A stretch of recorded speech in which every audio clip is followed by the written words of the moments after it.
नमस्कार. श्रीरामपूर शहरातील नवी दिल्ली झोपडपट्टी वॉर्ड क्रमांक 2 येथे भीषण दुर्घटना घडली.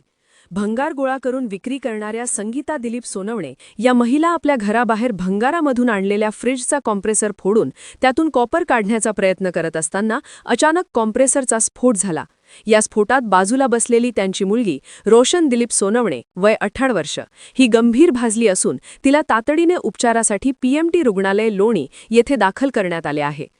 दरम्यान संगीता सोनवणे व घटनास्थळी उपस्थित असलेला वसीम शेख वय 30 राहणार नवी दिल्ली झोपडपट्टी श्रीरामपूर या दोघांनाही किरकोळ दुखापती झाल्या आहेत.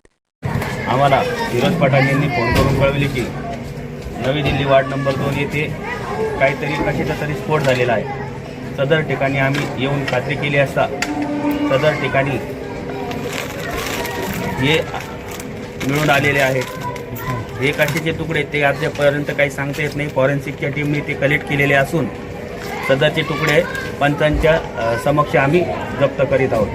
घटनेची माहिती मिळताच फॉरेन्सिक पथकाने घटनास्थळी भेट देऊन पंचनामा केला आहे. तसेच उपविभागीय पोलीस अधिकारी श्री भवर साहेब आणि पोलीस निरीक्षक नितीन देशमुख यांनीही घटनास्थळी भेट दिली असून पुढील तपास व कार्यवाही सुरू आहे.